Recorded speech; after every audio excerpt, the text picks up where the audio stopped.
तुम्हा सर्वांचं आपल्या चॅनलमध्ये खूप खूप मनापासून स्वागत. लवकरच अधिक मास सुरू होणार आहे. आता बऱ्याच महिलांचे असे प्रश्न आहे की ताई, अधिक मासामध्ये आम्ही कुठल्या कुठल्या ग्रंथाचं पारायण करू शकतो, काय करू शकतो, कसं करू शकतो, त्या संदर्भातली माहिती आज आपण बघणार आहोत. तर चला व्हिडिओला सुरुवात करूया. सर्वात आधी या संपूर्ण अधिक मासामध्ये आपण कुठले कुठले पारायण करू शकतो आणि ते कधी करू शकतो. संपूर्ण अधिक महिना हा तेवढाच पवित्र आहे. सगळ्यात आधी तर अधिक महिन्यात भगवान विष्णूंची जास्तीत जास्त सेवा करायची असते. अधिकम अधिक असते. जेवढं अधिक तुम्ही सेवा कराल, दान धर्म कराल, हा महिना खरं तर दान धर्म, कर्म, सेवा, नामस्मरण या गोष्टींसाठी अतिशय महत्वाचा आहे.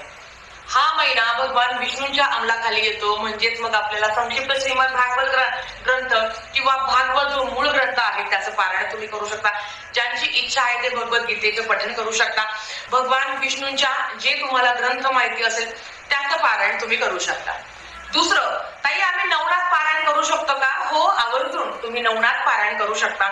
नवनाथ महाराजांचा जो मूळ ग्रंथ आहे त्याचं पारायण करू शकता किंवा जो काही संक्षिप्त नवनाथ आहे आपल्याकडे, तर जो काही छोट्या छोट्या अध्यायांचा आहे तर त्याचं सुद्धा तुम्ही त्या नवनाथ ग्रंथाचं पारायण तुम्ही करू शकता.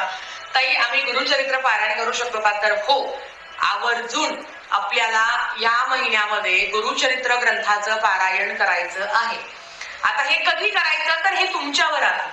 त्याच्यामध्ये आपला मासिक धर्म येतो किंवा तुमच्याकडे जर विटाळ चालू असेल तर विटाळ संपल्यावर, मासिक धर्म तुमचा संपल्यावर, किंवा तुम्ही गावाला असाल तर गावावरनं तुमच्या घरी गेल्यावर जसं तुम्हाला जमेल तसं तुम्ही गुरुचरित्र ग्रंथाचं पारायण करू शकता. ताई आम्ही पशुपती व्रत करू शकतो का? तर होय, तुम्ही पशुपती व्रत करू शकता. ताई दुर्गा सप्तशती ग्रंथाचं पारायण, तर हो, तुम्ही दुर्गा सप्तशती ग्रंथ, गुरुचरित्र, संक्षिप्त श्री गुरुचरित्र, सप्तशती गुरुचरित्र सार, नवनाथ ग्रंथ, स्वामी चरित्र सारामृत, त्याच्याबरोबर मल्हारी सप्तशती जे ग्रंथ, किंवा तुम्हाला श्रीपाद श्रीवल्लभ चरित्राचं तुम्ही सुद्धा या ग्रंथाचं सुद्धा पारायण करू शकता. जे पारायण तुम्हाला करणं शक्य होईल किंवा तुमची ज्या ग्रंथावर श्रद्धा आहे. आता गुरुचरित्र आणि नवनाथ, स्वामी चरित्र सारामृत मला माहिती आहे बऱ्याच महिला गुरुचरित्राचं पारायण करणार आहेत. या महिन्यात गुरूंची सेवा करणं सुद्धा महत्वाचं आहे.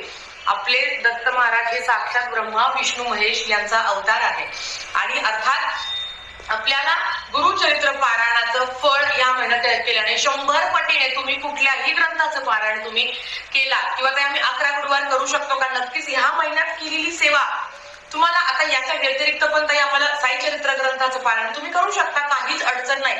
या महिन्यात आपण जास्तीत जास्त दत्त सेवा, विष्णू सेवा, अगदी तुम्हाला काही लग्नासंदर्भात किंवा तुम्ही तुमच्या कुळदेवीची पण म्हणजे श्री दुर्गा सप्तशती ग्रंथाचं पारायण तुम्ही या महिन्यात करू शकता.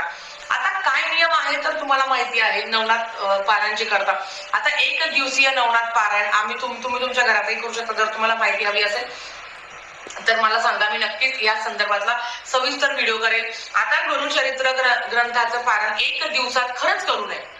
कारण मला सांगा, जेव्हा आपण 7 दिवसाचं पारायण करत असतो ना, तेव्हा रोज आपल्याला 2-2.5 तास आरामशीर उपवास लागतात. ओळीवर बोट ठेवण्यात काहीच अर्थ नाही आहे. तुम्ही व्यवस्थित पद्धतीने 7 दिवसाचं पारायण करावं. खरं तर गुरुचरित्र ग्रंथ हा 7 दिवसातच पारायण करायचं असतं. 7व्या दिवशी तुम्ही समाप्ती करू शकता. पण 3 दिवसाचं पारायण करू का? तर मैत्रिणींनो, 3 दिवसाचं पारायण करण्यासाठी पण तेवढी क्षमता असावी लागते बसायची. फक्त ओळीवर बोट ठेवून नाही. गुरुचरित्र ग्रंथ हा खूप प्रभावी दिव्य असा ग्रंथ आहे. आयुष्यात कितीतरी लोकांचं आयुष्य सोन्यासारखं झालं आहे. गुरुचरित्र हा 5वा वेद मानला गेला आहे. जर ह्या ग्रंथाचं पारायण तुम्ही करता आहे तर 3 दिवसात फक्त ओळीवर बोट ठेवण्यात अर्थ नाही आहे. बऱ्याच वेळा अशा कमेंट्स येतात की ताई फक्त भावार्थ वाचला तर चालतो का? नाही, आपल्याला ग्रंथ वाचायचा आहे. मग ताई भावार्थ वाचलाच गेला पाहिजे का? काय आहे ना, भावार्थामध्ये येणाऱ्या ग्रंथामध्ये काय आहे त्याचं शॉर्टकट वर्णन केलेलं असतं. म्हणजे आपल्याला समजतं की आता खरं तर ते मराठी प्राकृत असल्यामुळे, गुरुचरित्र ग्रंथ हा मराठी प्राकृत असल्यामुळे भावार्थ वाचायची गरज नाही. पण तरी सुद्धा ज्यांची इच्छा आहे ना की ताई भावार्थ वाचलं की आम्हाला समजतं की हा असं काहीतरी आहे, तर तुम्ही भावार्थ वाचू शकता. फक्त भावार्थ वाचून होत नाही, पूर्ण ग्रंथ तुम्हाला पठण करायचा असतो. मग 3 दिवसाच्या पारायणामध्ये जर तुम्ही दिवस रात्रने, आता उन्हाळा एवढा आहे की कुठल्याही गावात चांगल्याचे हाल होतात. एवढा वेळ बसून मन स्थिर नाही आहे, गरमच होत आहे, बसूच वाटत नाही, तर मग अशा वेळेस त्या सेवेलाच काही अर्थ नाही. मग त्याच्यापेक्षा तुम्ही 7 दिवसाचं पारायण केलेलं नक्कीच चांगलं.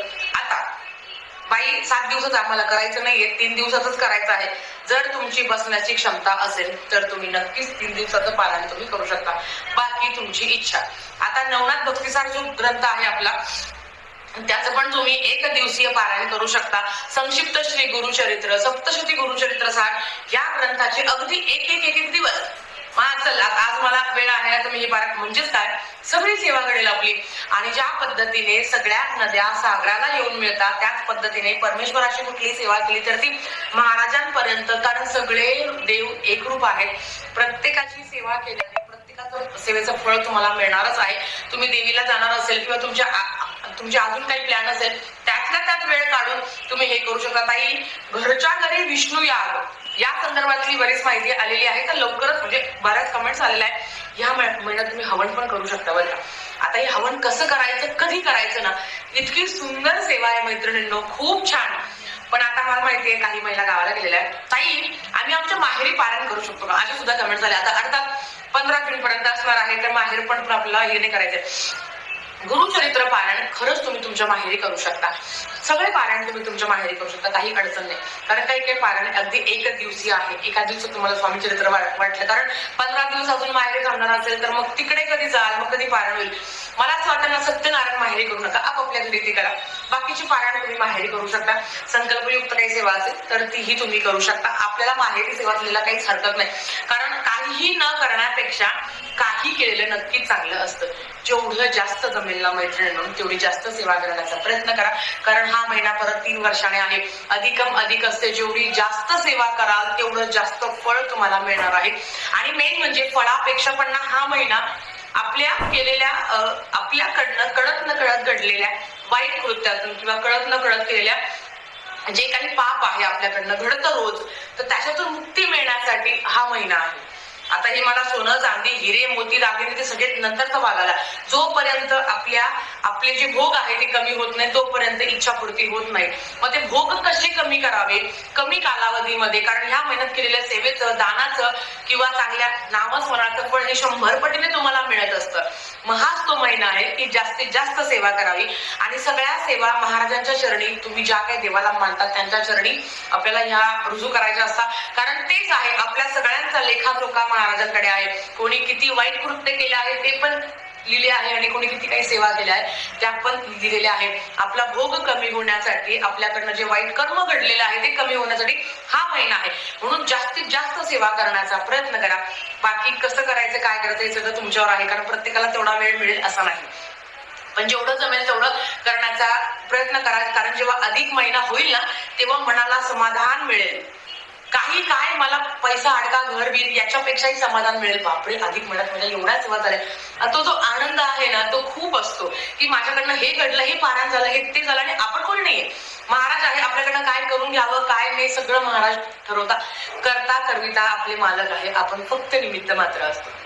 तर झालेली सेवा स्वामीच्या चरणी मी रुजू करते आणि आजचा व्हिडिओ इथे थांबवते. आवडला असेल तर लाईक शेअर सबस्क्राईब करा. भेटूया परत अशाच एका नवीन व्हिडिओ सोबत. तोपर्यंत श्री स्वामी समर्थ.